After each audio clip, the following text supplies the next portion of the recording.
Hi there, I'm Jill Allen, and this is Find Your Fierce, the show designed for women to discover your fierce, unlock an unstoppable mindset, build unbreakable courage, and completely transform how you show up every single day. Each week, I will bring ideas, methods, and strategies that will inspire you to step into your greatness and live life on purpose. Let's be fit, fierce, and unstoppable.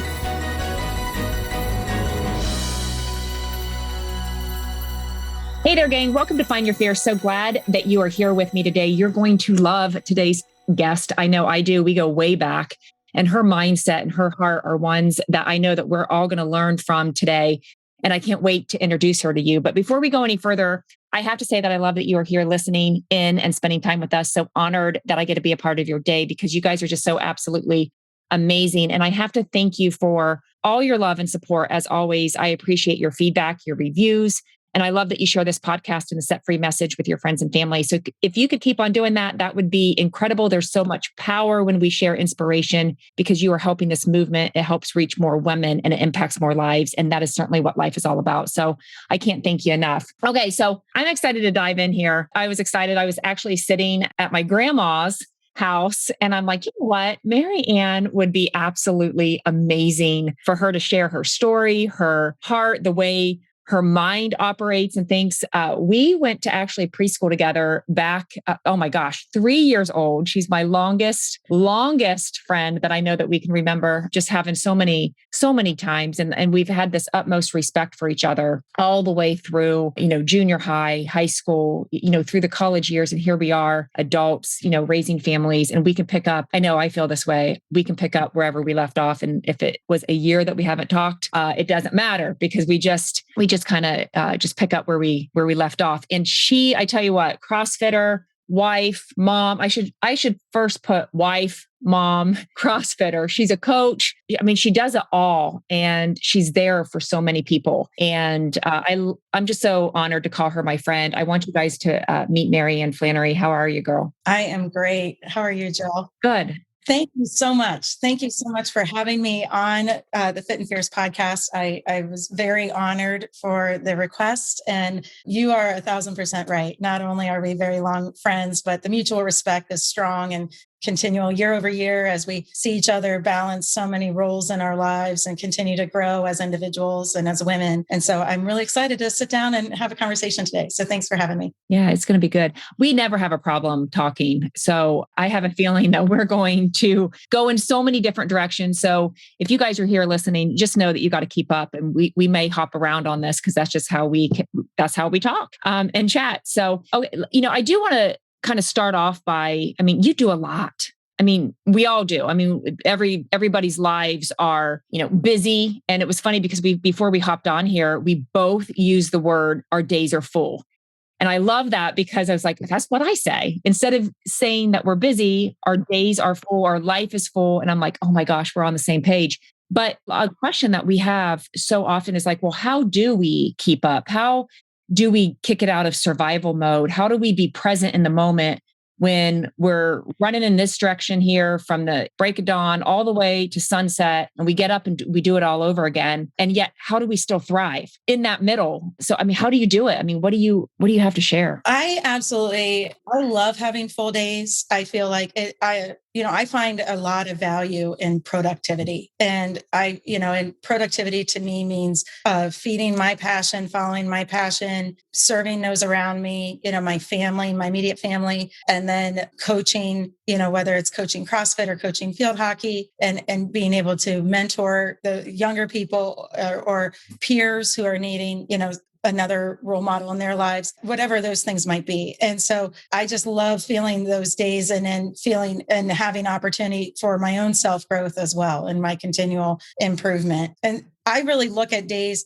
no day is the same. And, and a lot of days throw things, some unpredictabilities to them and unplanned events. But I am kind of a type A person that there's a lot of lists, there's a lot of calendars, there's a lot of schedules that, I literally will plan out in my day, everything, that I will, I'm looking here on my desk and I've got it hour by hour of even like transport time and, transition time and whatever those things, shower is on my schedule, and just planning those things out so that I can look at it step by step and not look at it as a whole, and always knowing that it might have to adjust or pivot with whatever's coming at me. Man, that's good. I need to probably find my journal. I am actually looking around to try to find that. And what I heard in this that I absolutely love and took a hold of is one, you said, fill your days up at things that you are passionate about, because I think that is what kind of flips the script in terms of we're not just surviving, because you're fueling your heart and your passions and all the gifts that God's given you, as well as serving others. There's so much that you get back when you do that, and making that a priority in your life. It takes away the, oh my gosh, I don't have anything else to give. And, because that's the mindset that we have, that we're burnt out, we're exhausted, and we feed off that thought process. But if you flip it and say, how can I serve and give, the energy that you get back from that, I love it.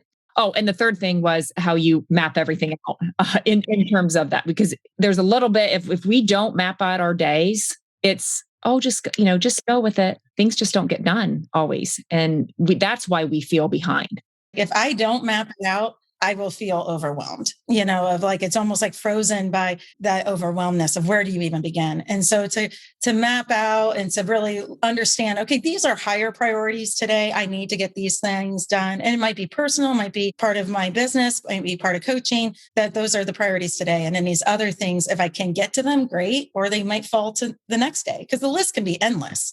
So it's really, what will make me feel productive today? And I even will acknowledge the small things of, we got the dogs out for a walk. We did these things. Like I did spend my time doing things that are needed, necessary, productive, whatever. And that can help fill that sense of fulfillment, of productivity for me as well. But to go on to what I'm passionate about, I am absolutely passionate about wellness and health. I'm passionate about young people having positive mentors and role models in their lives. Those two things really speak to my heart. I've gone full circle a few times here as an adult through my careers, as I'll say. I've taken a couple different career paths, and even just recently of stepping back into a new coaching role, a coaching role I had for a long time. It just has really reiterated to me how much all of that feeds into coaching specifically for me, of being able to feed into that health, wellness, activity piece,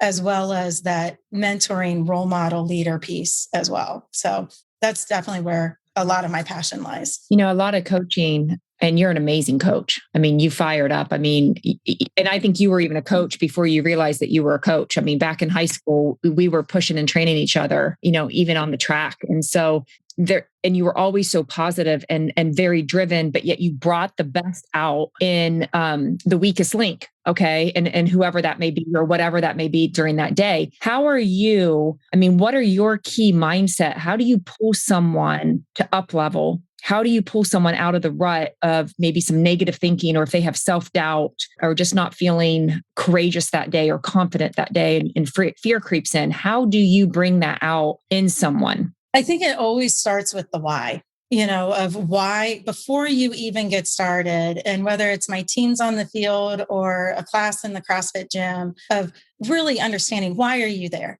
And what is the purpose? Why are we doing a drill? Why are we doing this conditioning? Why is this practice happening? And why am I a part of this team or walking into the gym? And I think especially when you look at women, because majority of my coaching is women. I definitely have coached men, especially in the CrossFit world. But in my experience, women are just a little bit more cut to have that negative self-talk and to question. And so when we can, and to think more about their failure than their success. And so if you know the why, then you can measure what is success, because we're always it's easier to identify your failure than your success in a way that most women think. And so, they're much quicker to say I failed than I succeeded and I accomplished my purpose. I did these things. So I think it starts of understanding the why. And that way, when that struggles of that failure of the negativity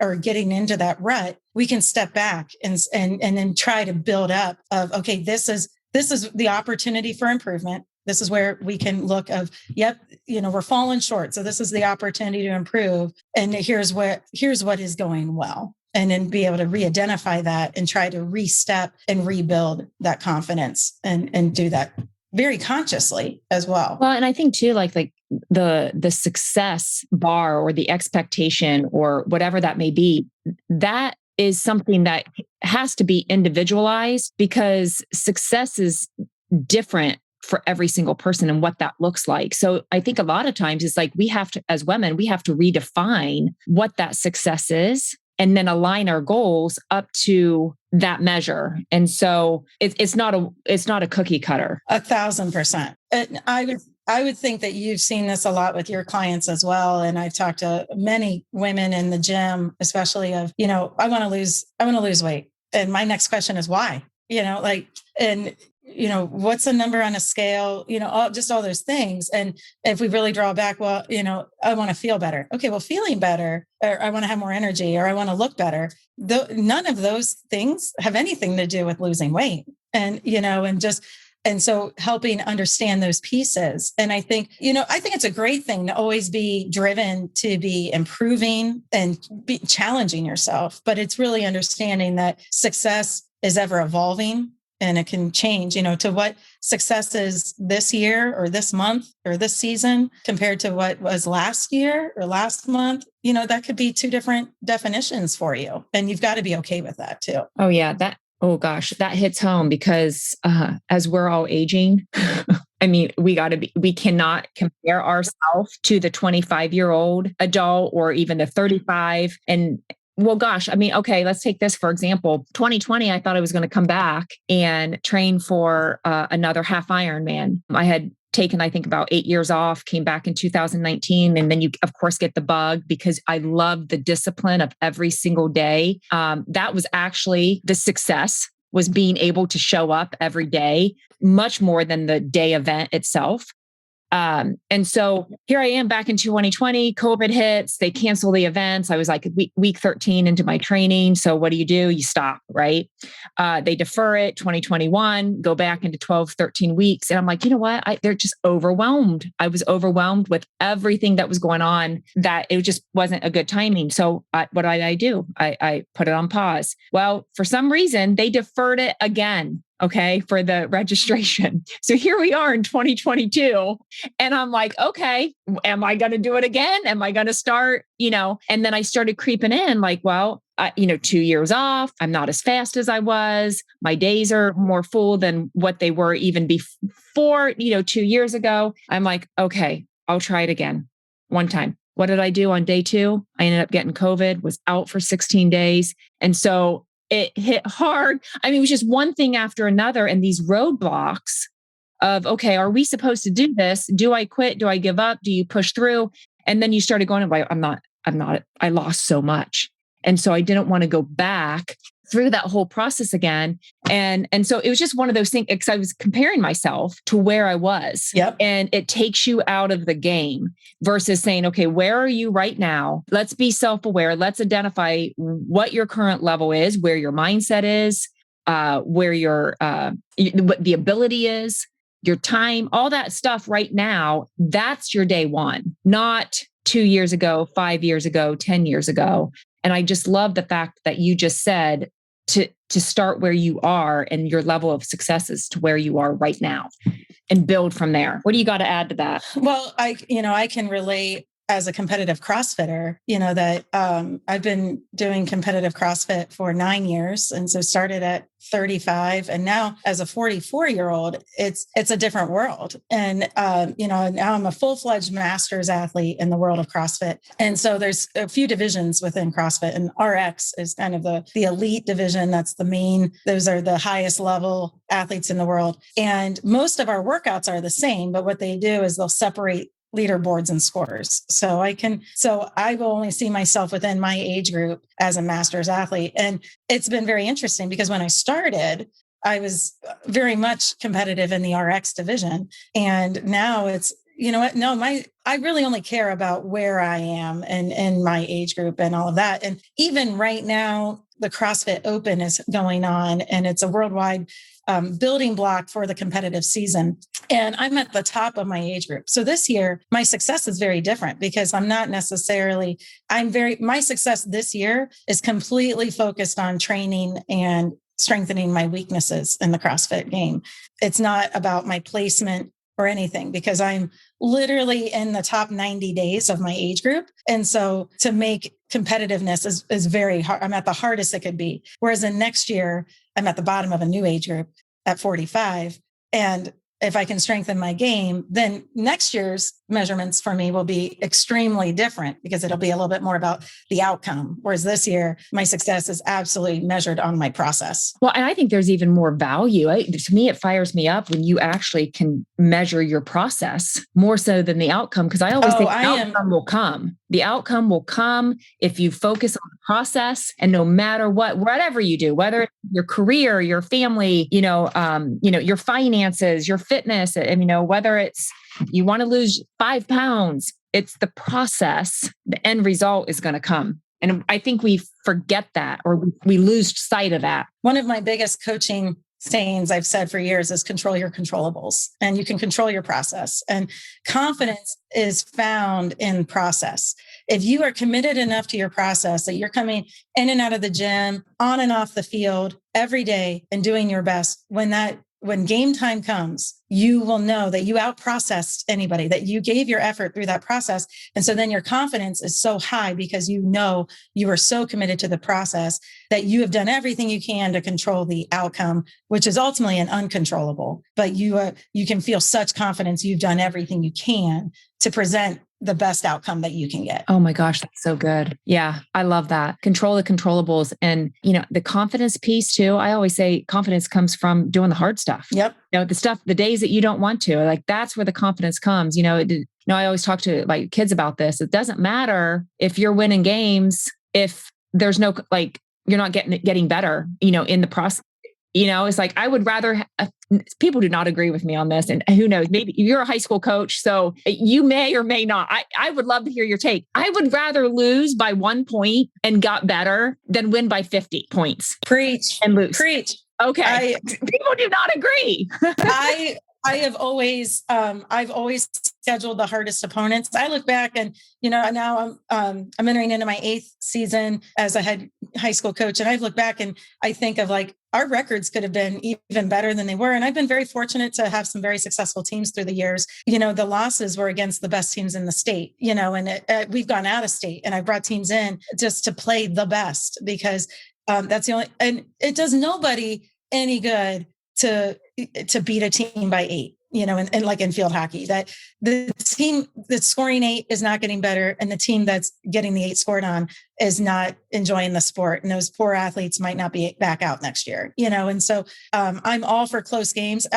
I seek out, just this morning, I did the open workout for CrossFit and drove 20 minutes away to do it with a friend who I knew I'd chase the whole workout. I seek out, I don't want to be the best in the gym, and I drive to make sure I'm not. Last week I drove an hour to train with 2 partners who they both obliterated me too. And I love that. That's like what I want to chase you. I want to see how I measure up, and I want my teams to do that. And yeah, I completely agree. Yeah. Well, you can learn so much, you don't want to be the smartest person in the room, and it's like you search for people that make you better, that challenge you. And the stuff that you can learn in the process, not just about yourself. Oh my gosh, that gets me fired up because it's just, that's what life is all about, is locking arms with people and making the difference. Yeah. So, oh my gosh. Well, okay, we're going to jump here, but to a different topic, because when it comes to nutrition, man, that is like the number one thing. Like when we ask people like, which is harder? Is it showing up for a workout? Is it, eating how it's eating? You can't outwork a bad diet. No. And I love food. I know you love food. I mean, gosh, you are like a master chef too, guys. I mean, seriously, she does it all. And I remember eating some meals at your house, and it's always so good. And me, I struggle with that. I eat healthy, but I also struggle with cooking. I wish I loved it more. But What's your take when it comes to fueling ourselves, our kids, our family, being that, mom that is going in every single direction? How do we feed our kids, and how do you feed your kids, and feed yourself, fuel yourself in a healthy way? Because again, we're constantly nonstop wanting to drive through something and getting something quick. I mean, what's it look like in your household? I am a foodie. I like to say I'm a clean food junkie. That we've got a variety of treats and things in our house. I am conscientious of a lot of ingredients, and I think as moms, as consumers, it's very overwhelming right now to be a conscientious consumer. If you're looking to be aware of what foods you're putting into your own body or your kids' bodies, if you take your eye off a label, all of a sudden you've got crazy ingredients in your house. And I think anything in moderation is going to be okay,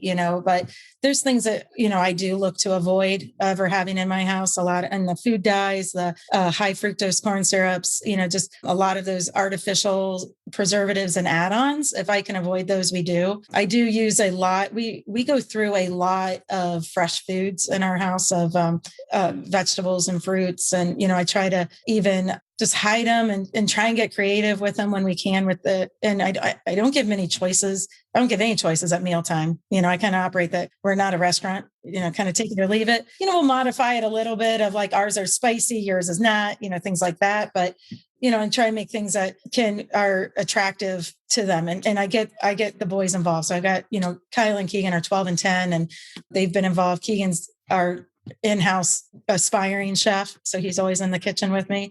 Yeah. And into it. And, but I am such a believer that food in your kitchen is the heart of your home. We sit down, we're very mindful of sitting down as much as we can for dinner. We've been very fortunate that that's stayed strong in our schedule so far in our family stages, probably changing as the boys are older.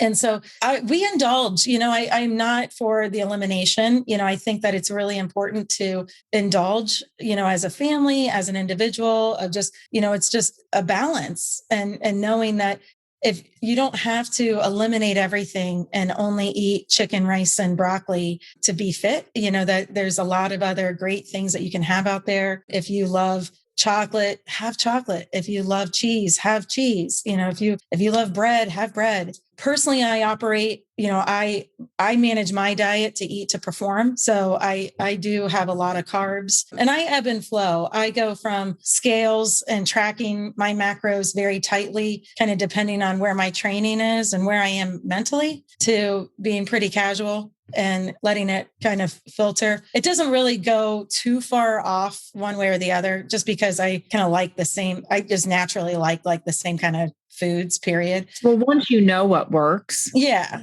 My breakfasts are kind of like one of three things, and, just, and those kind of stuff. And then we kind of have just the regular staples of food in our house too. But I'm also, I don't want my boys, if we're out for ice cream, I'm going to have ice cream with them.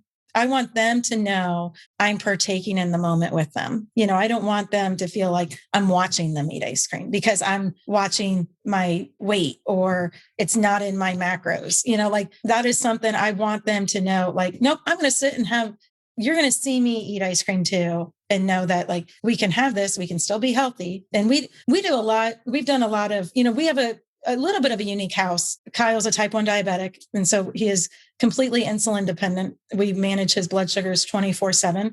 And there's many different approaches to how you manage type 1 diabetes. And for us, the best way that we do that is we manage it. And so he can have what he wants. We stay in healthy diets. And as I say, that has nothing to do with your diabetes. That has everything to do with good health. And we just insulate for whatever he's having. So we're very mindful. We'll indulge more in the middle of the day or even at breakfast. We'll do desserts at breakfast instead of dinner, because then we're off doing activity. And then, all of our bodies can regulate having that treat much easier than going to bed 90 minutes later, 2 hours later. So we're much more mindful of doing those things, or having a kind of a more unhealthy meal. We'll try and do that at lunch more than at dinner, just for all of us.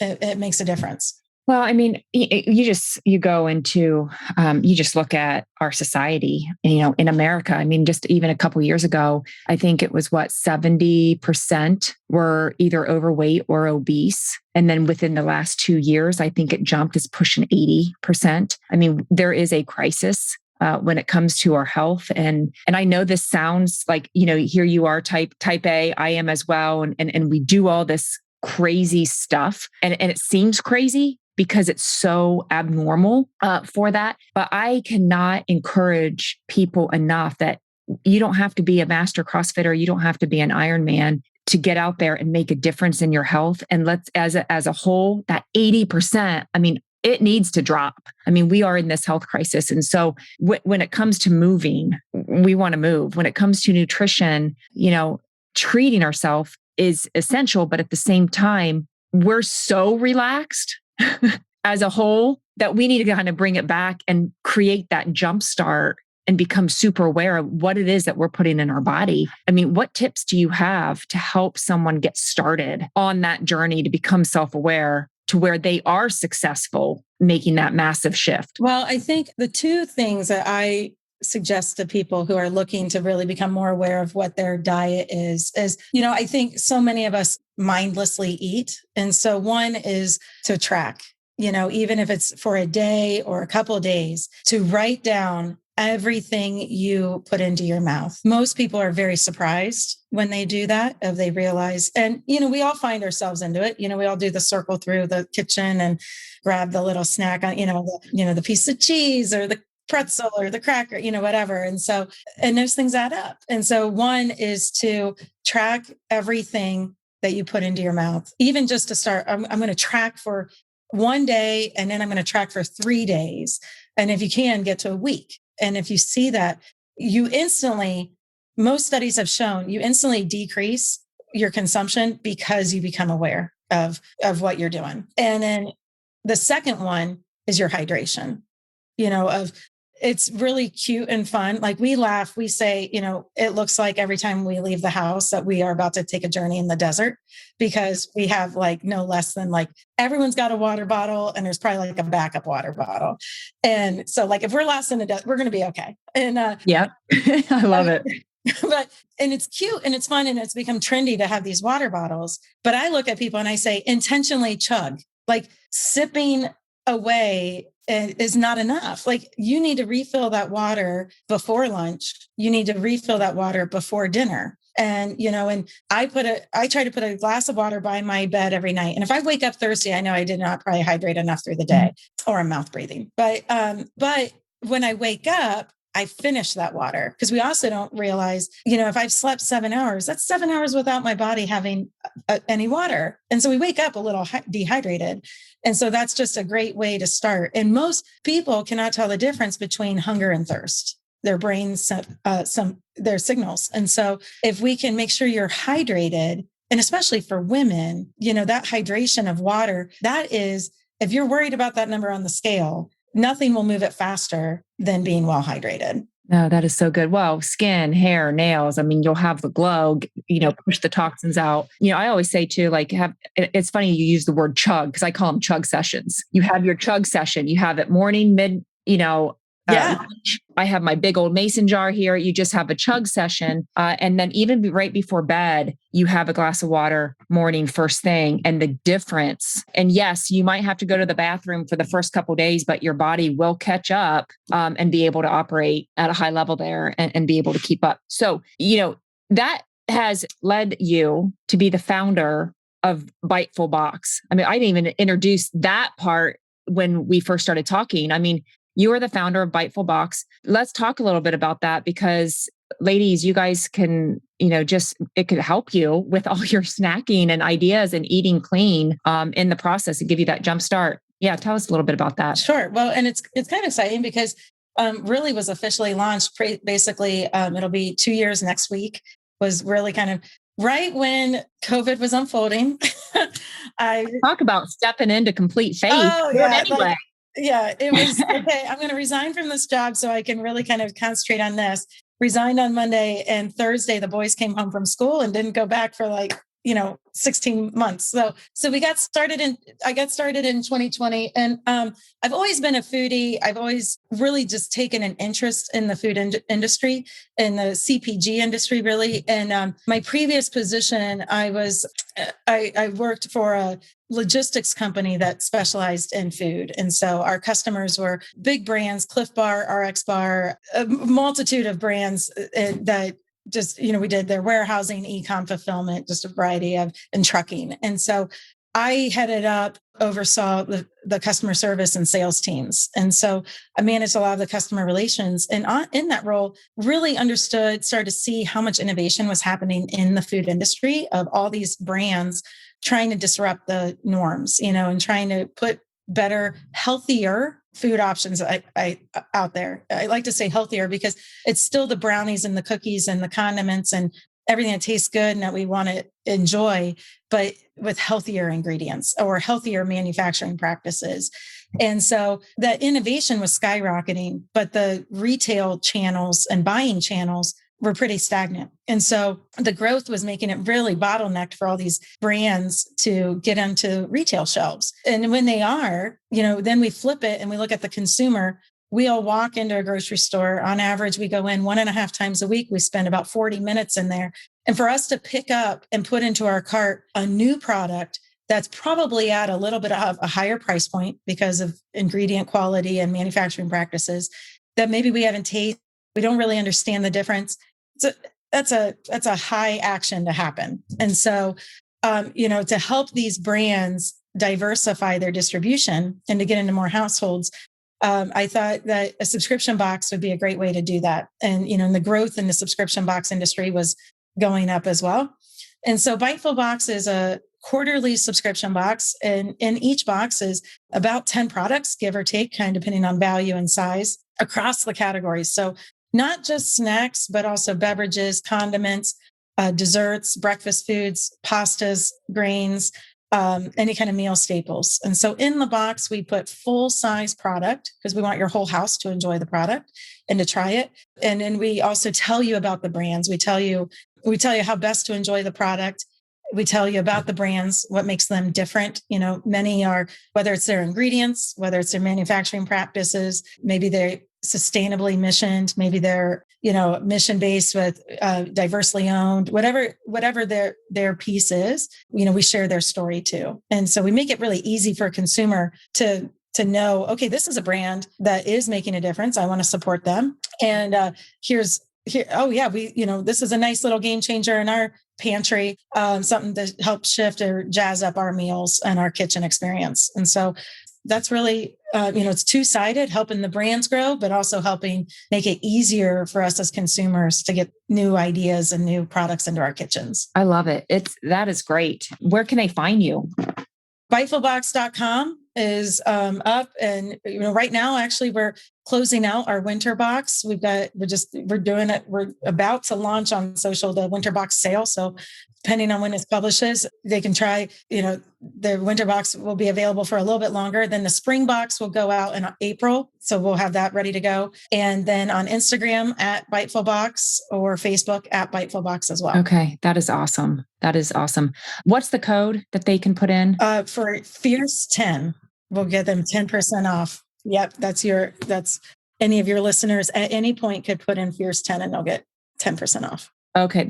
Thank you for doing that. Absolutely. And so I think this is great. Girl, you have added so much. I know we've covered a lot. We probably could do, a 10-part series when it comes to fitness, mindset, nutrition, and parenting, and just flipping the script on all of that. And so I love that you were here. Guys, go follow her, go get yourself a Biteful Box and just give her a shout out, share this message, after you guys tuning in. I do have to say, if you want some more fire in your day, head on over to Instagram, join me in the Just Breathe group, or you can join us in Glacier or St. Thomas for our upcoming adventures. I know we've been all over the place on those retreats, and it allows us to step outside our comfort zone. So go to JillAllenCoaching.com for all updates, or join the Just Breathe Facebook group. We would love to have you join us. Heads up on the next episode. We are continuing another faith-filled and inspiring message. So be sure to join us next week. Thanks so much for joining us today. I pray that we filled your heart with joy. And if you could let us know before hopping off here, that would be incredible. Subscribe, share this episode link on your social media if you felt encouraged or inspired, as we all know someone that can benefit. And I would love it if you would give some feedback and a review as well. Talk with you next time. Be fit, be fierce, be unstoppable. See ya.